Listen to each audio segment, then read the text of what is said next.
जय श्री कृष्ण, राधे राधे, श्री हरिदास। और मैं ये जो वीडियो बना रही हूँ, सबसे पहले आप दर्शन लीजिए, ये देखिए। और ये जो वीडियो मैं बना रही हूँ, ये वीडियो है कल जो हमने बात की थी कि प्रभु का जो समय सारिणी पे हमने बात की थी, तो उसमें बहुत से भक्तों ने लिखा कि दी हम क्या कर सकते हैं। देखिए, हम भक्तजन क्या कर सकते हैं वो मैं बता रही हूँ। हम भक्तजन खास त्योहारों पर ही प्रभु से मिलने क्यों जाते हैं? रोज त्योहार क्यों नहीं है प्रभु के लिए? पहला प्रश्न, और इसका उत्तर भी आप सबके पास होना चाहिए। क्यों हम सैटरडे संडे हॉलिडे में ही प्रभु को मिलने जाते हैं? सिर्फ अपनी सुविधाएं देखकर। प्रभु के लिए सुविधा नहीं सोचते हम बहुत स्वार्थी हैं। आप समझिए आज इस बात को, हम स्वार्थी हैं। आसपास के शहरों से, दिल्ली जैसे शहरों से सब अपनी सुविधाओं, हमारे ऑफिस की छुट्टी है इसलिए हम प्रभु के पास जा रहे हैं हॉलिडे मनाने। ऐसा नहीं होना चाहिए। प्रभु के लिए तो प्रत्येक दिन विशेष होता है, तो प्रत्येक दिन प्रभु के पास जाओ तो कभी भीड़ नहीं होगी। लेकिन हम ऐसा कहाँ करते हैं? हम तो सैटरडे संडे को ही निकल जाते हैं। क्यों? क्योंकि हमारी छुट्टी है, हमारे पैसे नहीं कटे। तो आपने प्रभु की सुविधा कहाँ देखी? अपनी सुविधा देखी ना। और फिर हम अपने आप को कहते हैं हम बहुत बड़े भक्त हैं। भक्त नहीं हो जी, दर्शनार्थी हो। और दर्शन भी नहीं करते, चाट पकौड़ी खा के वृंदावन को गंदा कर रहे हैं। इनमें से मुझे नाम बताइए, कितने भक्त हैं जो बिना चप्पलों के वृंदावन में घूमते हैं? भैया जूते चप्पल पहनकर घूमते हैं, क्योंकि जूते चप्पल में गंदगी लगती है। और गंदगी भी फैलाई किसने? आप सब ने ही तो फैलाई, हम सब ने ही तो फैलाई। नंगे पैर जाओ तो पता चले कि अब हम गंदगी नहीं फैलाएंगे, क्योंकि यही गंदगी हमारे पैरों में लगने वाली है। समझ रहे हो इस बात को? तो हम भक्त क्या कर सकते हैं? हम भक्त कर सकते हैं कि हम प्रत्येक दिन प्रभु का ये सोचे कि प्रत्येक दिन प्रभु का त्योहार है, रोज प्रभु के दर्शन है, रोज प्रभु का जन्मदिन है। तो यकीन मानो वृंदावन में इतनी भीड़ नहीं होगी, किसी को कष्ट नहीं होगा, प्रशासन ऐसे कदम नहीं उठाएगा। देखो, प्रशासन भी अपना डरेगा भाई, वो भी अपनी जिम्मेदारी कोई लेना ही नहीं चाहता। लेकिन भक्त तो क्या करे भाई, कष्ट होता है हमको। मैंने तो सोच लिया है कि मैं कभी भी सैटरडे संडे नहीं जाऊंगी।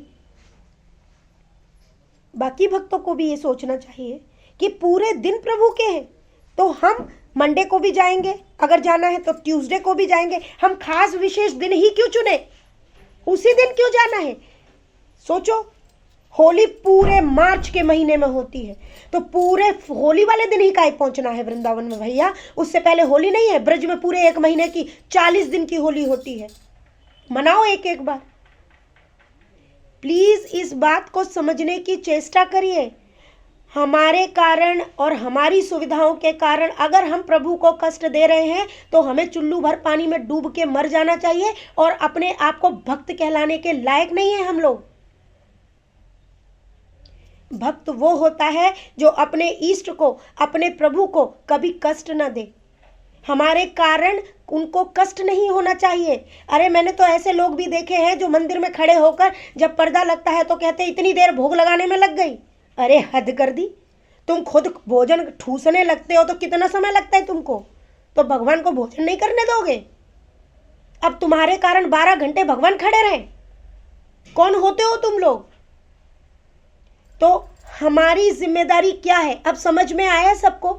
मेरे कहने का तरीका थोड़ा लाउड हो सकता है, मैं थोड़ा गुस्से में बोल सकती हूँ, लेकिन उसका जो मैं क्या कहूँ, इसके पीछे छिपा हुआ क्रोध जो है वो गलत नहीं है। अगर बुरा लग भी रहा है तो मुझे कोई फर्क नहीं पड़ रहा है, ठीक है?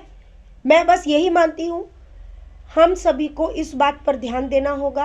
प्रत्येक दिन को विशेष मानो, ठीक है? भगवान के लिए एक दिन अपनी सैलरी कटवाओ, कोई प्रॉब्लम नहीं है।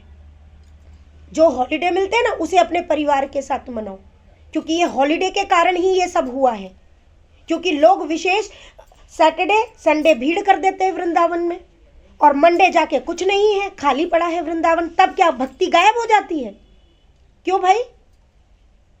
इस बात पर विचार करके देखिएगा। और फिर मुझे लिखिएगा कि हमको अब क्या करना है। अब आप लोग क्या निर्णय लेते हैं, आप लोगों का अब क्या मत है। क्या आप अब विशेष दिन को ही चुनेंगे या प्रत्येक दिन को। हमारा मकसद है बस भीड़ नहीं होनी चाहिए। अगर भीड़ नहीं होगी तो प्रशासन इस तरह के नियम नहीं करेगा।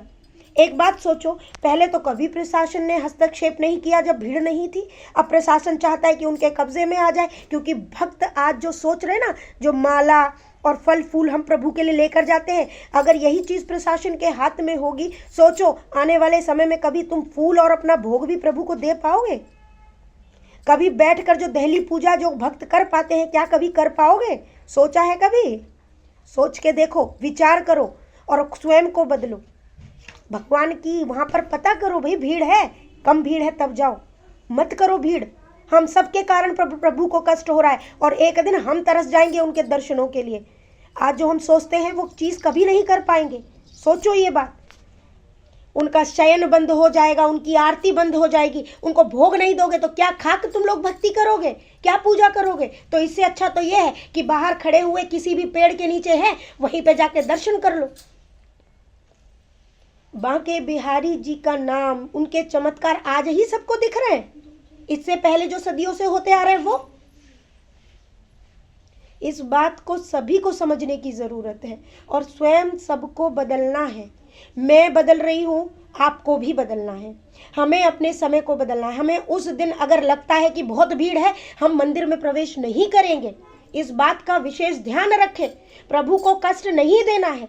और जो व्यक्ति अगर ये जानकर भी नहीं सोच रहा और सोच रहा है एक झलक प्रभु की पालूं, तो तुम ऐसे कभी प्रभु को नहीं पा सकते, क्योंकि प्रभु तो हर वक्त तुम्हारे साथ रहते हैं, तुम्हारे विचारों में रहते हैं, तुम्हारे व्यवहार में रहते हैं। तुम्हारा कल्याण तो वो घर बैठे कर सकते हैं। अगर तुम्हारे अंदर ये भाव नहीं उठ रहे हैं तो समझ लो प्रभु तुम्हें वहां जाकर भी प्राप्त नहीं हो रहे।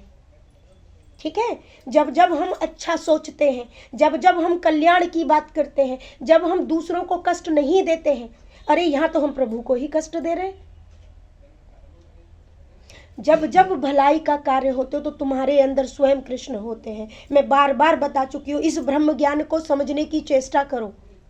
प्रभु के रज पर जाके, इतना शौक है सैटरडे संडे ना, जाओ जाके जमुना नदी के तट पर बैठो। काहे नहीं बैठते हो, काहे मंदिरों में भागते हो अंदर अंदर। क्या भगवान वहां जमुना तट पे नहीं खेलते थे, बताओ।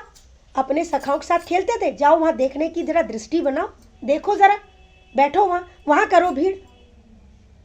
समझिए इस बात को, प्लीज प्लीज हाथ जोड़कर प्रार्थना कर रही हूँ, समझिए। और इस वीडियो को हर उस भक्त तक पहुंचाइए जो वास्तव में प्रभु के लिए अपने प्राण तक देने के लिए तैयार है। मेरी बातें जिन्हें भी बुरी लगी हो उसके लिए मैं कुछ नहीं कर सकती, क्योंकि आज मैं क्षमा नहीं मांगूंगी।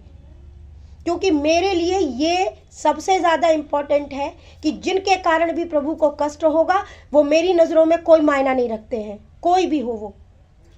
राधे राधे। श्री हरिदास।